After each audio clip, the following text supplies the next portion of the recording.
అందివా SRBC ప్రస్తుతం సంపూర్తిగా నీటిని రిజర్వాయర్లకు నింపుకోవడం జరిగింది. కానీ పోతిరెడ్డిపాడు నుంచి ఎత్తిపోతల పథకము అనేది ఒకటి ప్రారంభించాలని జగన్మోహన్ రెడ్డి గతంలో ప్రయత్నం చేసినాడు. ఆ ప్రయత్నము కేంద్రం అనుమతి రాక ఆగిపోయింది. మరలా చంద్రబాబు నాయుడు బనకచెర్లకు పోలవరం నీటిని మళ్లించే ప్రయత్నంకు మళ్ళీ అడ్డుపడినాడు.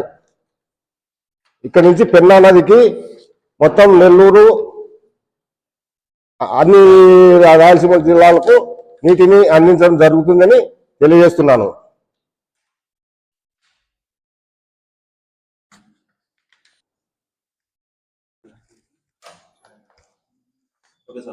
అందరికీ నమస్కారం. ముఖ్యంగా కూటమి ప్రభుత్వం ఏర్పడిన తర్వాత వ్యాపార రంగంలో కానీ, వ్యవసాయ రంగంలో కానీ, నీటి రంగంలో కానీ మన ఆంధ్రప్రదేశ్ అభివృద్ధి పదంలో పరుగులెత్తుంది. అలాగే ముఖ్యంగా రాయలసీమ సాగునీటి ప్రాజెక్టు కోసం 6,613 కోట్ల రూపాయలు ఖర్చు పెట్టడం జరుగుతుంది. అలాగే రాయలసీమ రైతాంగానికి మేలు జరిగే విధంగా డ్రిప్ ఇరిగేషన్ని మళ్ళీ ప్రారంభించడం జరిగింది. అంతేకాకుండా జగన్ హయాంలో ప్రాజెక్టులన్నీ గాలి కొట్టేయడం జరిగింది. ఈ కూటమి ప్రభుత్వం ఏర్పడిన తర్వాత శ్రీశైలం ప్రాజెక్టు మరమ్మతులకు దాదాపు 205 కోట్ల రూపాయలు కూడా కేటాయించడం జరిగింది. అంతేకాదు మన వ్యాపార రంగానికి వస్తే అనంతపురానికి కియా తెచ్చి రాయలసీమలోనే ఇక్కడ యువతకు ఉపాధి ఉద్యోగ అవకాశాలు కల్పించిన ఘనత మన చంద్రబాబు నాయుడుకే దక్కుతుంది. అలాగే చంద్రబాబు నాయుడు గారు మంత్రి నారా లోకేష్ వారి కృషి వల్ల ఇప్పటికే రాయలసీమలో 3 లక్షల కోట్లకు పైగా పెట్టుబడులు, 1,72,000 ఉద్యోగాలు అవకాశం కల్పించడం జరిగింది. జనం దృష్టి మళ్లించేందుకే ఈ జగన్మోహన్ రెడ్డి గారు రాయలసీమ లిఫ్ట్ పేరుతో ప్రజలను పక్కదో పట్టించడం జరుగుతుంది. రాయలసీమకు అన్యాయం చేశాడు కాబట్టి జగన్మోహన్ రెడ్డి గారికి కేవలం మన రాష్ట్రంలో 11 సీట్లు మాత్రమే రావడం జరిగింది. కాబట్టి ఆయన ఇది గుర్తుపెట్టుకొని మాట్లాడాలని కోరుకుంటున్నాను. అలాగే ఈ యొక్క మన ఈ మధ్య కాలంలో చూసినట్టయితే వైజాగ్లో 3 లక్షల కోట్లకు పైగా పెట్టుబడులు కూడా రావడం జరిగింది. ఈ ఘనత అంతా కూడా మన నారా చంద్రబాబు నాయుడు గారిదే. కాబట్టి నారా చంద్రబాబు నాయుడు గారు ఎంతో మన ఆంధ్ర రాష్ట్రాన్ని మన యువతకు ఉద్యోగాలు కల్పించడంలో అయితేనేమి ఎంతో కృషి చేస్తున్నారు. అటువంటి నారా చంద్రబాబు నాయుడు గారికి మేమందరం కూడా కృతజ్ఞత తెలియజేసుకుంటున్నాము. అందరికీ నమస్కారం. నమస్కారాలు. ఈరోజు కూటమి ప్రభుత్వము చంద్రబాబు నాయుడు గారి ప్రభుత్వం వచ్చిన తర్వాత రాయలసీమకు ఎంతో ప్రాముఖ్యత వచ్చింది.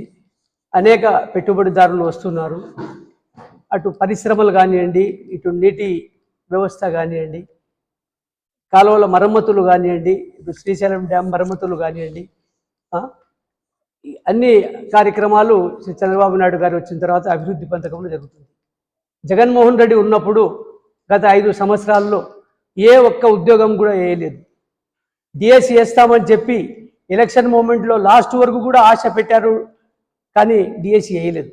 అదే మాట చెప్పిన ప్రకారం చంద్రబాబు నాయుడు గారు ప్రభుత్వం వచ్చిన వెంటనే మొదటి నెలలోనే ప్రాసెస్ మొదలుపెట్టి 16,000 పోస్టులు భర్తీ చేయడం జరిగింది.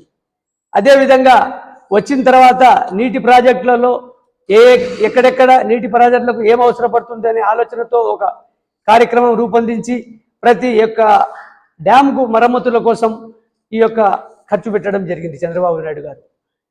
కానీ జగన్మోహన్ రెడ్డి రాయలసీమ వాసి కానీ రాయలసీమకు చేసినది ఏమీ లేదు. జగన్మోహన్ రెడ్డి కేవలం ఒక పత్రిక సాక్షి పెట్టుకునే రోజు కార్యక్రమాలు ఆంటీగానే చెప్తారు, కానీ ప్రభుత్వానికి ఏ రోజు కూడా చంద్రబాబు నాయుడు చేసినది మంచి కార్యక్రమం చెప్పలేదు. మా చంద్రబాబు నాయుడు గారు ప్రభుత్వంలో ఏదైతే మాట చెప్పినారో అది వరుసగా ఒక్కటి అన్ని నెరవేర్చుకుంటూ రావడం జరిగింది. మొట్టమొదటిసారి పింఛన్ చెప్పారు, 2000 పింఛను 4000 చెప్పారు. మాట తప్పకుండా 4000 రూపాయలు ప్రతి నెల 1వ తేదీకే అందరికీ వచ్చినట్టు చేస్తున్నారు. తర్వాత ఉద్యోగస్తులకు చెప్పారు, జీతం 1వ తేదీ కానీ 2వ తేదీ కానీ పడాలంటే పడాలి. జగన్మోహన్ రెడ్డి గారి ప్రభుత్వంలో జీతాలు లేక 6 నెలలు 7 నెలలు సంవత్సరాలతో వాళ్ళు జీతం పడలేదు అని చెప్పిన దినాలు ఉన్నాయి. అది ఆలోచన చేయాలి. చంద్రబాబు నాయుడు వచ్చిన తర్వాత ఎన్నో ఇబ్బందులు ఉన్నని, ఈ రాష్ట్రంలో ఎన్ని ఇబ్బందులు ఉన్నా ఆ ఇబ్బందులు పక్కన పెట్టి ఉద్యోగస్తులకు మొట్టమొదట 1వ తేదీకి జీతం పడినట్టు కార్యక్రమం చేస్తున్నాడు. అదేవిధంగా తర్వాత మన సీఎం రిలీఫ్ ఫండ్ అనే ఉద్దేశంతో ఎంతో మందికి లక్షల రూపాయలు ఈరోజు ప్రతి నియోజకవర్గంలో కూడా మన ప్రతి నియోజకవర్గంలో కూడా ఈరోజు హెల్త్కు సంబంధించిన అందరూ చెక్కులు తీసుకుంటున్నారు. చంద్రబాబు నాయుడు గారి పుణ్యంతోనే అంత హెల్త్కు చూపించుకుంటున్నారు జరుగుతుంది. అదేవిధంగా మాట చెప్పినారు, బస్సు ఉచితం అన్నారు. ఎంతమంది చెప్పినా కూడా చంద్రబాబు నాయుడు నేను మాట ఇచ్చాను, మాట ఇచ్చిన ప్రకారంగా మాట నెరవేర్చాలి కాబట్టి ఉచిత బస్సు కార్యక్రమం కూడా మహిళలకు అమలు చేయడం జరుగుతుంది. ఇవెల్లా చేస్తుండేది చంద్రబాబు నాయుడు. ఇప్పుడు కియా ఫ్యాక్టరీ వచ్చింది రాయలసీమలో. ఆ రోజు కియా ఫ్యాక్టరీకి ఇదే జగన్మోహన్ రెడ్డి గారు బెదిరించి వాళ్లకు సరైన వసతి కల్పించక అసలు ఎత్తుకుపోయినట్టు చేసేసారు. ఆ ఫ్యాక్టరీ ఎత్తుకుని పోవాలని చెప్పే ఉద్దేశంతో ఆయన బలవంతంగా ఆయనకు ప్రెజర్ చేయడం జరిగింది. అయినా ఈరోజు చంద్రబాబు నాయుడు వచ్చిన తర్వాత మరి ఆ యొక్క పరిశ్రమ మీద ఆలోచన చేసి ఆ పరిశ్రమ అభివృద్ధి కావాలి. మన అనంతపురం డిస్టిక్ కాదు, రాయలసీమకే ఒక మేలైన పరిశ్రమ కియా అని కాబట్టి జరగడం జరిగింది. అదేవిధంగా బ్యాటరీలో నెల్లూరులో బ్యాటరీల ఫ్యాక్టరీ ఉండింది. అటువంటి ఫ్యాక్టరీలు కూడా ఎత్తేయడం జరిగింది. రాయలసీమలో వచ్చిన తర్వాత ఈరోజు చంద్రబాబు నాయుడు ఓరకల్కు ఎన్నో ప్లాంట్లు వస్తున్నాయి, ఎన్నో అభివృద్ధి పరిశ్రమలు వస్తున్నాయి, సోలార్ ప్లాంట్లు వస్తున్నాయి, మెడికల్ కాలేజీలు వస్తున్నాయి. అన్ని విధానాలుగా చంద్రబాబు నాయుడు చేసినట్టు రాయలసీమకు ఎవరు చేయలేదు. ఈరోజు ఆయన గుర్తింపు కోసమే, ఆయన ప్రజల కోసమే పరిపాలిస్తున్నాడు. కాబట్టి అటువంటి నాయకునికి మనం ఎప్పుడు ఎల్లవేళలా ఆయనకు సహకరించాలని ఆశిస్తూ నాకు ఈ అవకాశం ఇచ్చినందుకు మీ అందరికీ నమస్కారాలు చేసుకుంటూ సెలవు తీసుకుంటున్నా. అందరికీ నమస్కారం. ఈరోజు బనగానపల్లె తెలుగుదేశం పార్టీ ఆఫీస్లో ప్రెస్ మీట్ నిర్వహించడం జరుగుతుంది. ఈ ప్రెస్ మీట్ యొక్క ముఖ్య ఉద్దేశం ఏమంటే, నిన్న మన బనగానపల్లె నియోజకవర్గ మాజీ ఎమ్మెల్యే గారు శ్రీ కార్సాని రామిరెడ్డి గారు ప్రెస్ మీట్ పెట్టడం జరిగింది. ఆయన పెట్టిన ప్రెస్ మీట్లో ఈరోజు సాక్షి పేపర్లో వచ్చింది. రహస్య ఒప్పందాలతో రాయలసీమకు అన్యాయం అని చెప్పి ఒక హెడ్లైన్తో సాక్షి కరపత్రికలో, అంటే వైఎస్ఆర్ కాంగ్రెస్ పార్టీ యొక్క కరపత్రికలో హెడ్లైన్ పెట్టి రావడం జరిగింది. దీనిలో ఏం చెప్పారంటే, రాయలసీమ ద్రోహి చంద్రబాబు అని కార్సాని రామిరెడ్డి గారు వైఎస్ఆర్ కాంగ్రెస్ పార్టీ వారు చెప్పడం జరిగింది. నేను వైఎస్ఆర్ కాంగ్రెస్ పార్టీ వారికి, వారి నాయకుడు జగన్మోహన్ రెడ్డి గారికి ఒకటే మాట చెప్తాను. రాయలసీమ ద్రోహి ఎవరు అంటే అది కేవలం మాజీ ముఖ్యమంత్రి జగన్మోహన్ రెడ్డి గారే. ఈ విషయం ఎందుకు చెప్తున్నానంటే, రాయలసీమకు ద్రోహం చేసిన వ్యక్తి మొదట ఎవరున్నారంటే అది కేవలం జగన్మోహన్ రెడ్డి గారే.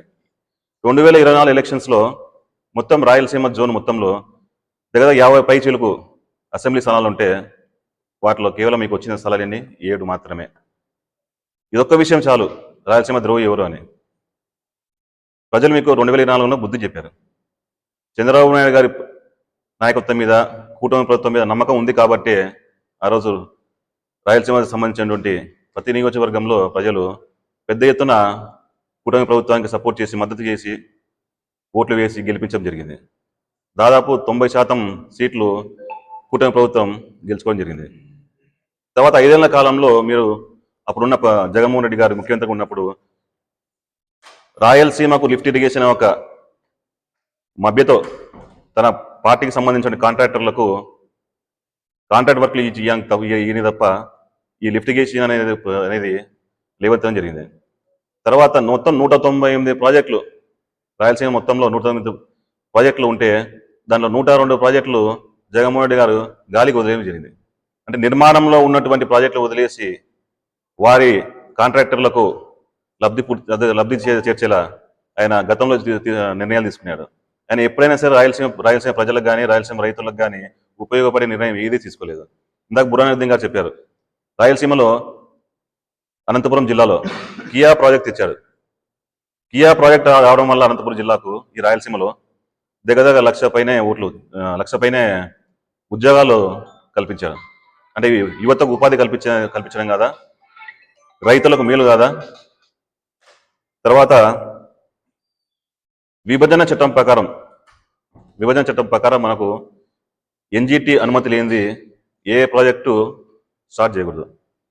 మరి కేంద్ర ప్రభుత్వం యొక్క నియమాలు కానీ ఆ రోజు విభజన చట్టం ప్రకారం కానీ అన్ని గాలికి వదిలేసి ఈయన కేవలం సొంత లాభం కోసం రాయలసీమ లిఫ్ట్ ఇరిగేషన్ పేరుతో పనులు మొదలుపెట్టడం జరిగింది. మరి గతంలో చంద్రబాబు నాయుడు గారు ప్రభుత్వం ఉన్నప్పుడు, ఇప్పుడు ఈ కూటమి ప్రభుత్వం ఉన్నప్పుడు ఎన్ని ప్రాజెక్టులు ముందుకు సాగాయి?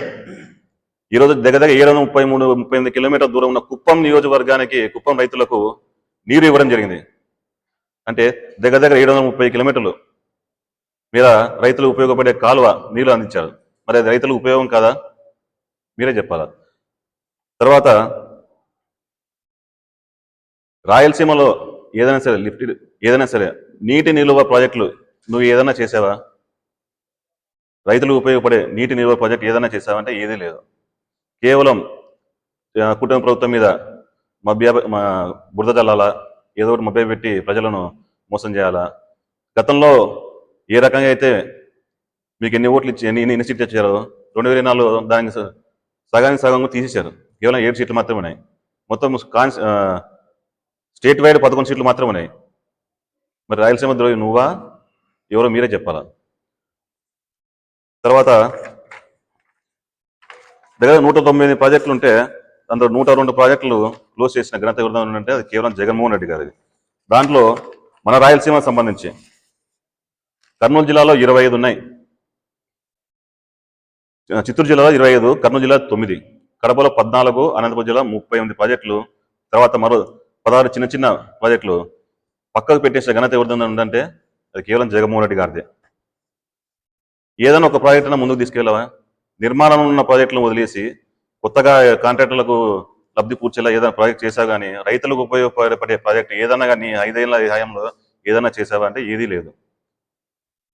తర్వాత గతంలో చంద్రబాబు నాయుడు గారు రాష్ట్రం విడిపోయాక 2014 నుంచి 2019 మధ్యలో రాయలసీమ ప్రాజెక్టుల కోసం అని చెప్పి 12,440 కోట్లు ఖర్చు చేయడం జరిగింది. తర్వాత మీ ప్రభుత్వం వచ్చిన తర్వాత కేవలం 2,000 కోట్లు మాత్రమే ఖర్చు చేశారు. మరి 14,000 కోట్లు ఎక్కడ, 2,000 కోట్లు ఎక్కడ? మీరే చెప్పాలా. వైఎస్ఆర్ కాంగ్రెస్ పార్టీ నాయకులు మరి జగన్మోహన్ రెడ్డి గారు ఆయనే చెప్పాలా. మరి ఇవన్నీ కుటుంబ ప్రభుత్వం ప్రజలకు ఒక పక్క సంక్షేమం, ఒక పక్క అభివృద్ధి, ఒక పక్కన ప్రజల కోసం, తర్వాత రైతుల కోసం ఎంతో కృషి చేస్తుంది. ఏ విషయంలో కూడా ఈ కూటమి ప్రభుత్వము అడ్జస్ట్ కావట్లేదు. ప్రతిదీ ప్రజల కోసం, రైతుల కోసం చేస్తున్నారు. ఏ దాంట్లో కాంప్రమైజ్ కావటం లేదు. ఈ కూటమి ప్రభుత్వం ప్రజలకు, రైతులకు అభివృద్ధి మీద చాలా స్ట్రాంగ్ స్టాండ్ తీసుకుంది, కట్టుబడి ఉంది. కాబట్టి జగన్మోహన్ రెడ్డి గారు కానీ వారి వైఎస్ఆర్ కాంగ్రెస్ పార్టీ నాయకులు కానీ కూటమి ప్రభుత్వం మీద, రాయలసీమ మీద ఏదైనా మాట్లాడేటప్పుడు కొంచెం ఆలోచించి మాట్లాడవలసిన కోరుతున్నాను.